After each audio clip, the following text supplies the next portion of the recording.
नमस्कार, स्वागत है आपका। मैं हूं आपके साथ राधिका चौधरी। आज के मेहमान देख रहे हैं आप, बहुत बहुत स्वागत है। आज हमारे साथ खास मेहमान जुड़ने वाले हैं हरियाणा से। हरियाणा के एक छोटे से गांव में भारत कुमार पेरा तैराकी। आप मिलेंगे तो हैरान रह जाएंगे कि बिना हाथ उन्होंने इंटरनेशनल लेवल तक अवार्ड जीते हैं। इतना ही नहीं, दुनिया भर में अपने नाम और अपने काम की एक अलग पहचान बनाई है। आपको ये बता दें कि भारत कुमार हमारे साथ सीधा जुड़ने वाले हैं और ये याद रखिएगा कि अगर हिम्मत और हौसला हो तो कोई भी आपको रोक नहीं सकता सपनों को पूरा करने में, बुलंदियों तक पहुंचने में। कुछ ऐसा ही कर दिखाया है भारत कुमार ने। बहुत स्वागत है, भारत कुमार हमारे साथ जुड़ गए हैं सीधा। बहुत बहुत स्वागत है Bharat Kumar ji. Proud of you.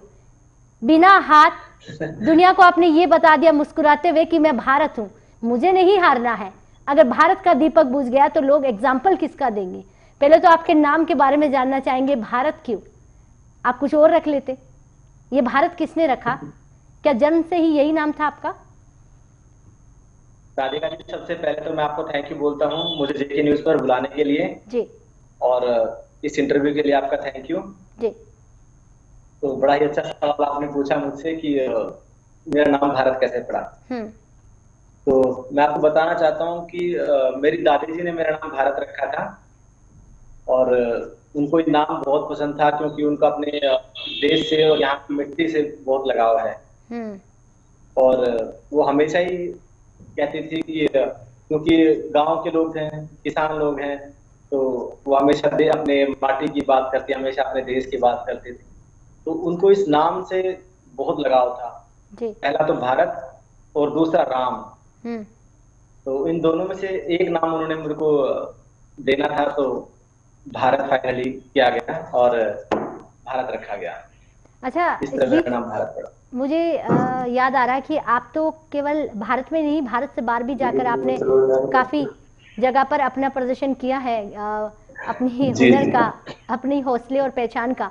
लेकिन कभी ऐसा हुआ है किसी ने पूछा है कि कहाँ से आए, कि भारत की नाम क्या है, कि भारत, तो कंफ्यूज हुए होंगे कोई? कई बार जब मैं मेरे टूर्नामेंट्स के लिए विदेश में होता हूँ तो वहां अक्सर कुछ लोग हैं जो पूछते हैं कि what is the meaning of your name. तो उसी वे में मैं उनको रिप्लाई करता हूँ कि my name is Bharat and the meaning of Bharat is equal to India. तो वो भी हंसते हैं कि जो इसका ही खुश होते हैं। नहीं, वो जो मुस्कुराते है वही इसके देश का भी नाम है। बिल्कुल मुस्कुराते हैं, वो मुस्कुराते हैं, लेकिन वो सोचते हैं कहीं हमसे सुनने में गलती हुई, एक बार और पूछ लेते हैं तो दोबारा भी यही आता है। चलिए, बहुत खूबसूरत। भारत नाम खूबसूरत है, उतने ही ज्यादा आपके काम खूबसूरत है। भारत जी, अवार्ड्स देख रहे हैं, मैं स्क्रीन पर देख रही हूँ, एक नहीं दो नहीं, जिनकी गिनती नहीं है। इतने अवार्ड आपने अपने नाम किए हैं, मेडल्स आपने नाम किए हैं। लेकिन ये एक हाथ नहीं होकर भी आपने हिम्मत नहीं हारी। बहुत सारे लोग हैं जो आपकी इस हिम्मत को सीखना चाहते हैं, जो हार जाते हैं, उन्हें क्या कहेंगे आप?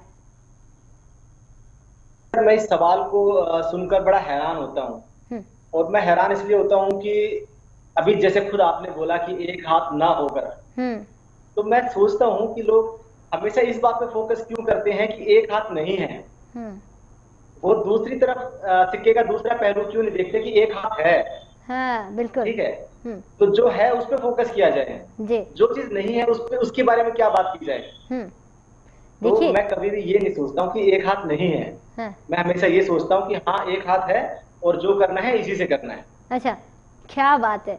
लेकिन लोगों का ये जो नजरिया है, आप समझ रहे हैं, आजकल जो दिखता है उसी पर जाता है, तो वो जो नहीं दिख रहा है, लेकिन बड़ी अच्छी बात है कि उस पर ज्यादा ध्यान जाने लग गया है। वो सवाल इसलिए हो जाता है कि बहुत सारे लोग, भारत जी, बहुत सारे ऐसे लोग हैं जो, मुझे बड़ा अच्छा लग रहा है मैं भारत भारत नाम बोल रही हूँ, क्योंकि हम कभी दिन में एक दो बार बोलते हैं, आज तो मैं पूरा आधे घंटे आपका नाम लेने वाली हूँ। बहुत सारे ऐसे लोग हैं जिनके दोनों हाथ हैं, दोनों पांव हैं, लेकिन वो फिर भी कहते हैं हमारे पास कुछ नहीं है क्योंकि भगवान ने हमें कुछ दिया ही नहीं। ऐसे लोग हैं जो डिस्टर्ब हो जाते हैं, उन्हें क्या कहेंगे? जी बिल्कुल, हमारे चारों तरफ ऐसे लोग भरे पड़े हैं। केवल न वो लोग जिनके हाथ पैर नहीं है, बल्कि मैंने हजारों लाखों ऐसे भी लोग देखे हैं जिनके पास ईश्वर ने सब कुछ दिया है। बहुत पैसा दिया है, बड़ा घर दिया है, गाड़ियां हैं, सब कुछ उनके पास है, पर फिर भी आप देखना कहीं ना कहीं मायूस मिलेंगे। निराश मिलेंगे, शिकायत करते हुए मिलेंगे जी। तो ऐसे ऐसे लोगों से मैं कहना चाहता हूँ कि आप शिकायत मत कीजिए, किसी बात का शिकवा मत कीजिए। आप प्रभु का धन्यवाद दीजिए कि उसने आपको इंसान के रूप में पैदा किया, उसने आपको दिमाग दिया, सोचने समझने की शक्ति दी, उसने आपको विल पावर दी, जिसके दम पे आप दुनिया का कोई भी काम कर सकते हैं। बस इरादा मजबूत रखिए। क्या बात है। तो जरा हम ये भी जान लें कि इतने सारे अवार्ड जीतने वाले भारत जी ने ये अवार्ड जीते कैसे, इनका कोच कौन रहा है, स्टार्टिंग में इनको ट्रेनिंग देने वाले थे कौन, इसके बारे में बताइए। मुस्कुरा रहे हैं, मतलब कोई बहुत ही बड़ा हाथ रहा है इसके पीछे। ये थोड़ा इंटरेस्टिंग है मैम, आपको सुन के हंसी आएगी और आप तो बताइएगा। 98-99 की ये बात है। मैं गाजियाबाद में रहता था, इंदिरापुरम में। तो हमारे घर में 4 भैंसे थी। उन भैंसों को जंगल में चला के लाना, उनको फिर नहर में नहलाना, ये सब मेरी ड्यूटी थी। मैं स्कूल के बाद सीधा अपनी भैंसों को लेके और चला जाता था नहर में, जंगल की तरफ। तो जब मेरी भैंस पानी में एंटर करती है तो जो गांव देहात के लोग हैं वो मुझसे कनेक्ट कर पाएंगे, वो समझ पाएंगे। हमारे हरियाणा में तालाब होते हैं जिनको हम देसी लैंग्वेज में कहते हैं जोड़। बिल्कुल बिल्कुल, जोड़। हाँ ठीक है। तो जब मेरी भैंस नहर में एंटर करती है तो मुझे भी उसके साथ एंटर करना पड़ता था, क्योंकि भैंस को बहुत रगड़ के नहलाना पड़ता है। अच्छा।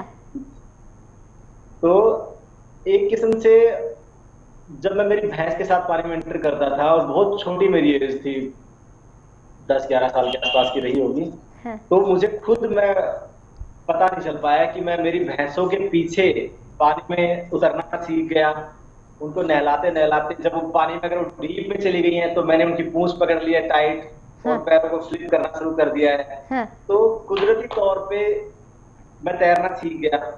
अगर आप ये कहें कि मेरा पहला कोच तो मेरी भैंस है। क्या बात है, तो क्या बात है। इसमें कुछ गलत नहीं है। जो सुन रहे हैं उन्हें थोड़ा, मुझे स्विमिंग सिखाई। क्या बात है, बहुत खूबसूरत। बड़ा अच्छा लग रहा है कि लोगों के कोच लोग होते हैं, कोई ट्रेनर होता है, कोई बहुत बड़ा ट्रेनर होता है जिसका नाम लेकर वो प्राउड फील करते हैं कि हाँ जी हमारे कोच ये रहे हैं, वो मिलवाते हैं। अब आप जब किसी बड़े मंच पर जाते हैं तो किससे मिलवाते हैं, बताते होंगे। हाँ नहीं मैम, जैसे अभी तो मेरे कोच हैं, बिल्कुल मेरे कोच हैं। और बल्कि मेरे तो 2 कोच रहे हैं। आदरणीय कमलजीत सिंह संधू, हरियाणा करनाल से हैं, और दूसरे मयंक दीवान जो दिल्ली से हैं। इन दोनों ने ही अलग अलग टाइम पे मुझे कोचिंग दी है, और इन लोगों की वजह से ही मैं स्टेट में मेडल जीत पाया, फिर मैं नेशनल में मेडल जीत पाया, और फिर इन लोगों की वजह से ही मैं अमेरिका गया स्विमिंग की वर्ल्ड सीरीज खेलने। तो ये योगदान जो है मेरे कोचों का ही है। अच्छा, इस बात में कोई गलत नहीं है, बुराई नहीं अगर मैं कहूँ कि कुछ भी कहिए, जो भैंस ने सिखाया है वो किसी ने नहीं सिखाया होगा। तो अवार्ड लाने के, मुस्कुराने की बात ये हो जाती है, जो सुन रहे हैं उनको बड़ा अजीब लग रहा होगा, लेकिन भारत जी सच में अगर जहाँ चाहा हो वहां रहा है। और आपने अपनी भैंस को नहलाना, पानी पिलाना और झोड़ में लेके जाना, यानी कि मैं जो नहीं समझ पा रहे उनके लिए कह दूं कि छोटे तालाब में लेकर जाना, अपना घर का काम करना, तो उसके साथ साथ आपने तैराकी सीखी। तो मैं स्विमिंग सीखने का काम जो है आपने भैंस से किया।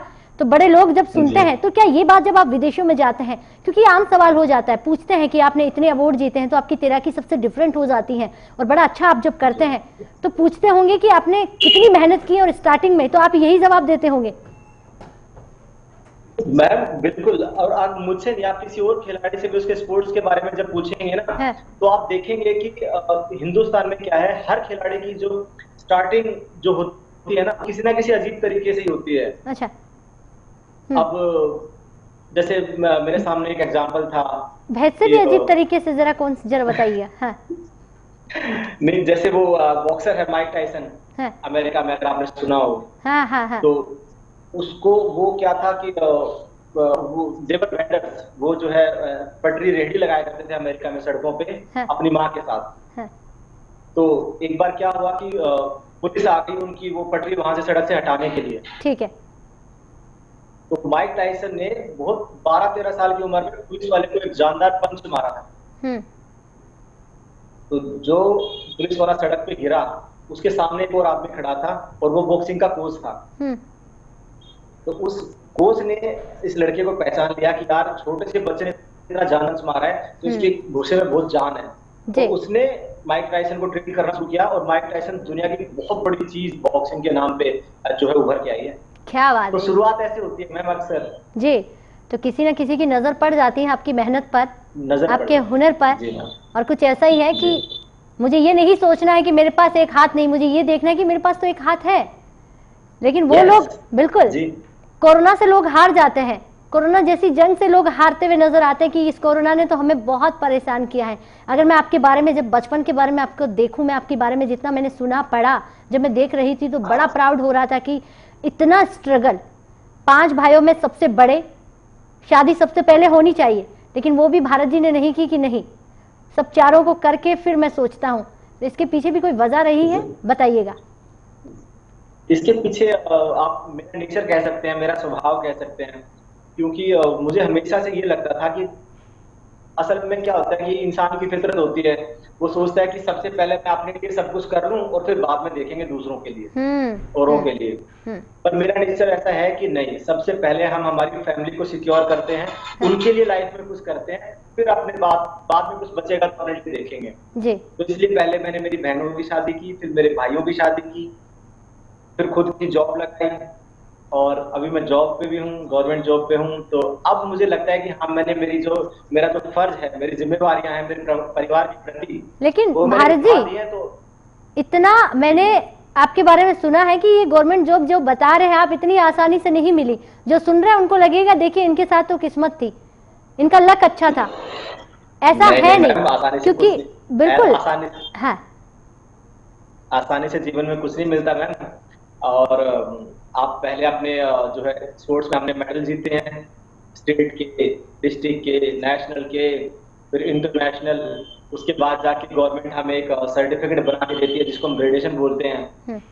उस ग्रेजुएशन के बाद वैकेंसीज निकलती हैं, तो आप अपना फॉर्म फिल करो और फिर एग्जाम होता है, रिटन एग्जाम होता है। तो स्पोर्ट्स में मेडल भी जीतो, एग्जाम भी क्लियर करो, फिर लिस्ट में आपका नाम आया तो फिर जाके जॉब मिलती है। आसान कुछ नहीं होता है, आसान कुछ नहीं है।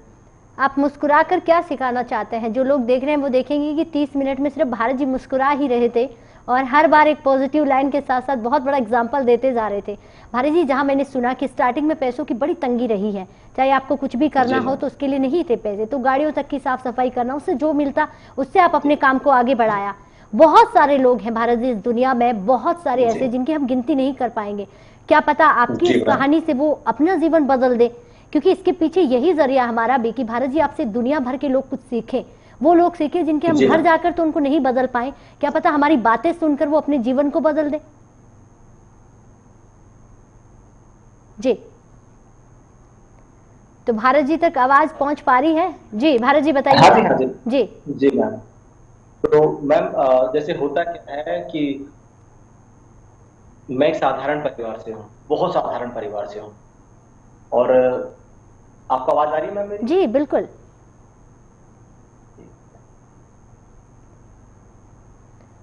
भारत कुमार जी आवाज आ रही है, बताइएगा आप अपनी बात। तो मैं एक बहुत ही साधारण परिवार से जो है ताल्लुक रखता हूँ अपना। है। मेरे माता पिता किसान है शुरू से ही, और इनमें क्या है कि मेहनत मजदूरी करके हम लोग उठे हैं। और बहुत छोटा, अब देखो मैम सामने वाले की सोच पे डिपेंड करता है कि छोटा है या बड़ा है। एक एक रुपए के लिए मैं करता हूँ, एक एक रुपए के लिए करता हूँ। शुरुआती दौर में क्या था कि आपको घर से पैसे मिल नहीं पाएंगे अपने डाइट के लिए, और आपको खुद ही जुगाड़ करना है। अब हमारे साथ क्या है कि हमें मेडल भी जीतना है, तो एक स्पोर्ट्समैन की जो डाइट है वो बहुत हैवी होती है, उसके खर्चे बहुत ज्यादा होते हैं। घर से पैसे मिल नहीं पाते थे, तो हम छोटा मोटा काम करके किसी तरह से अपने स्पोर्ट्स को जिंदा रखे हुए और इसी तरह से आगे बढ़ते थे धीरे धीरे। इस दौरान हाँ मैं बोलता हूँ, मैंने गैराज में काम किया हुआ है। क्या बात है। हर तरह का काम करना पड़ता था। फिर मैंने जूनियर कोच का भी काम किया हुआ है, बच्चों को सिखाता था जी। फिर मैंने पीजी में काम किया हुआ है। फिर अभी भी इस वक्त भी जो है मैं हरियाणा गवर्नमेंट के साथ काम कर रहा हूँ। तो यहाँ भी मैं क्लास 4 में एक अटेंडेंट हूँ। और आपने एक शब्द यूज किया था कि कोरोना से लोग हार जाते हैं। तो आपको ये सुनना चाहिए और समझना चाहिए कि मैं इस वक्त हॉस्पिटल में काम करता हूँ, आयुष डिपार्टमेंट में, हरियाणा में। और यहाँ कोविड में ही ड्यूटी है, मान लो फ्लू कॉर्नर के पास ही ड्यूटी है। क्या बात है। हाँ। तो कोरोना से हम डरते नहीं है, कोरोना से हम टकराते हैं। जी। लोगों को दवाइयां देते हैं, लोगों को मोटिवेट करते हैं कि कोरोना वायरस से डरना नहीं है, इसका सामना करना है। ये मुसीबत आ गई है मैम।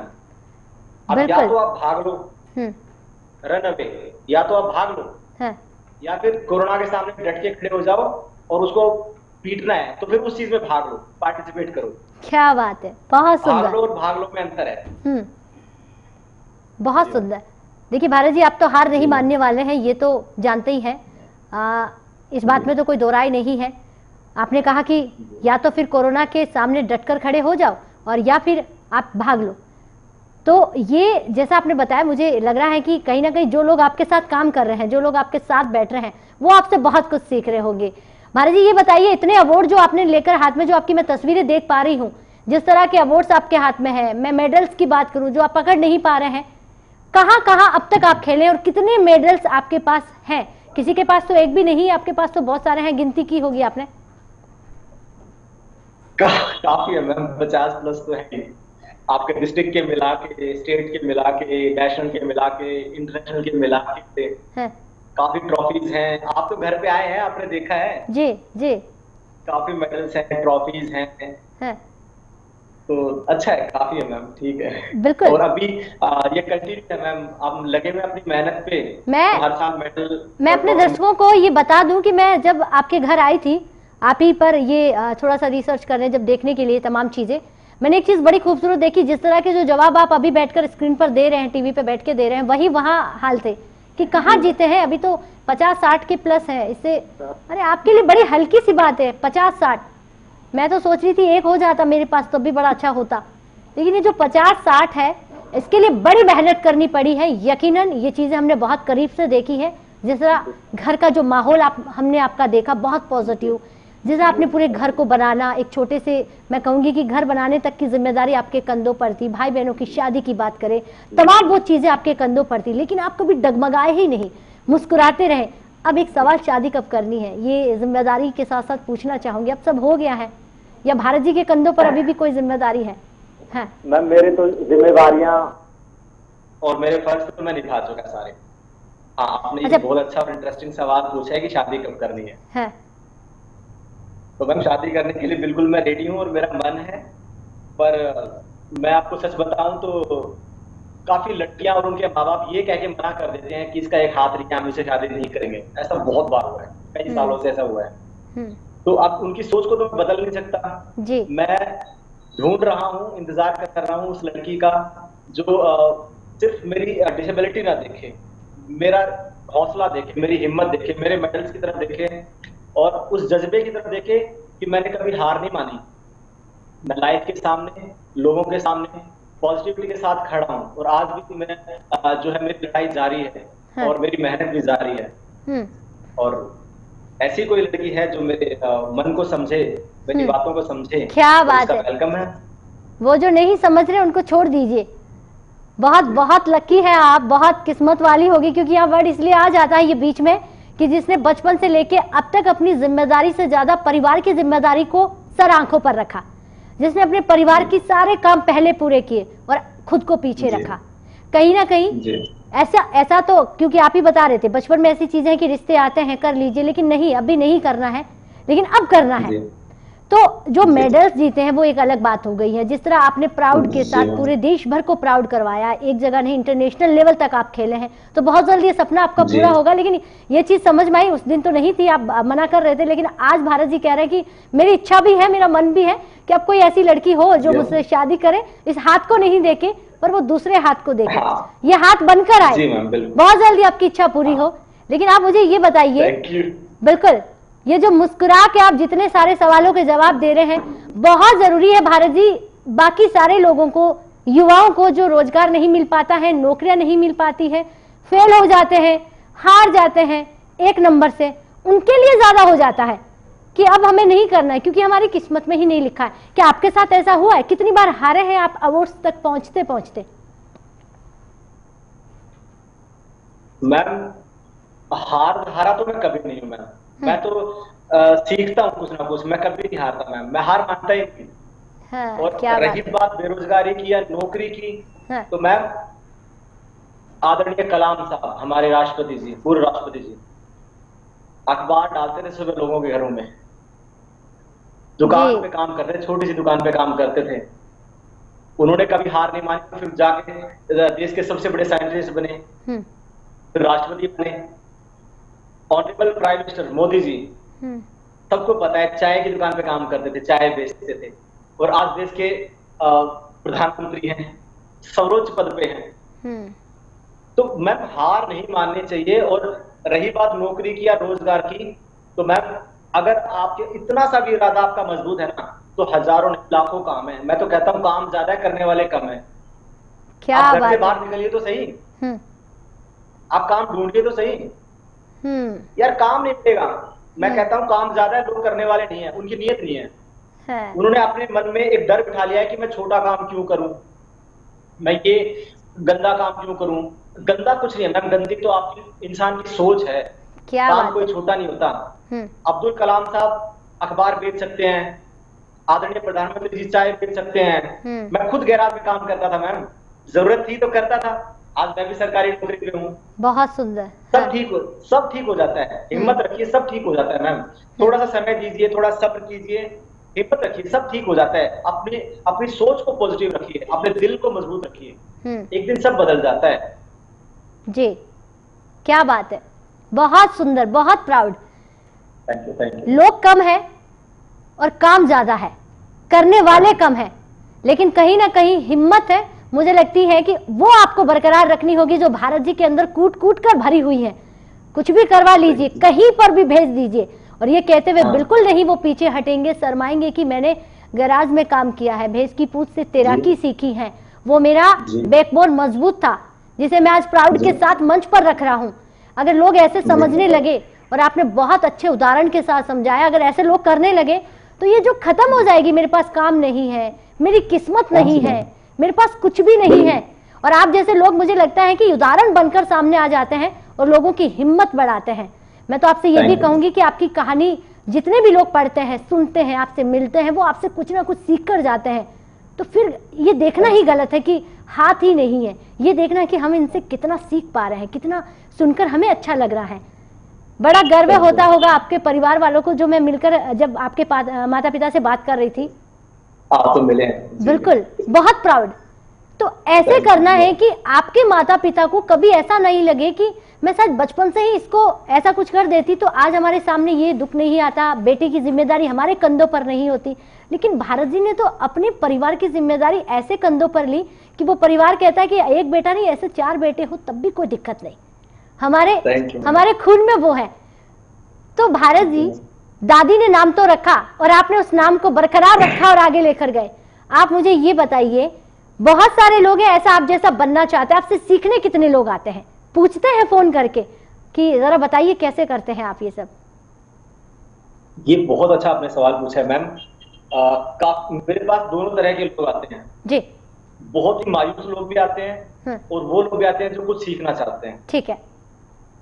तो जो मेरे पास जो मायूस लोग आते हैं, मैं उनको अपने पास बिठा के और इतना पॉजिटिव कर देता हूँ, इतना उनको जोश में भर देता हूँ तो वो ये कह के उठता है कि हाँ भाई मैं कुछ ना कुछ करूंगा लाइफ में, अच्छा करूंगा। ठीक है। और बहुत सुंदर। सीखने के लिए आते हैं, जो मेरे पास सीखने कुछ आते हैं, मैं उनको, मुझे बड़ा अच्छा लगता है मैम किसी की हेल्प करना, किसी को गाइड कर देना। मुझे मेरे ये चीज मेरे खून में है, किसी को हेल्प करना, किसी को गाइड करना। मैं हमेशा सोचता हूँ कि यार बच्चा, ये लड़का लड़की कोई पास आया है तो क्यों ना इसको पॉजिटिविटी के साथ एक अच्छा रास्ता दिखाया जाए, जिससे ये धीरे धीरे धीरे धीरे करके अपने एम को अचीव कर ले। तो मैं कभी भी किसी को मिसलीड। ठीक है भारत जी, बहुत पॉजिटिविटी के साथ उनको गाइड करता हूं। बहुत अच्छी बात है, और आपने सही कहा, जो भी आपसे सुनता है। हाँ। और मेरे सिखाए हुए या मेरे जिनको मैंने समझाया है, सिखाया है, गाइड किया है, आपको बड़ा अच्छा लगेगा सुन के कि उनमें से लगभग सारे ही इंटरनेशनल लेवल के हैं और लाख लाख रुपए कमाते हैं। भारत जी, आपसे जितनी बातें सुनेंगे उतना कम है, और आपने सच कहा, मुझे भी आज बड़ा अच्छा लगा आपसे सुनकर। मैं और ज्यादा प्राउड फील कर रही हूँ और ज्यादा हौसले से आगे बढ़ने की सोच रही हूँ। And thank you so much and proud of you. ऐसे ही लोगों को आप सिखाते रहिए, आगे बढ़ाते रहिए। आप जैसे भारत की ही जरूरत है इस भारत में। चलिए, बहुत बहुत शुक्रिया आपका। आज के मेहमान में हमारे साथ थे भारत से भारत, जिन्होंने भारत की तस्वीर में वो बदलने का काम किया और साथ ही साथ तमाम लोगों को सिखाने का काम किया। नमस्कार।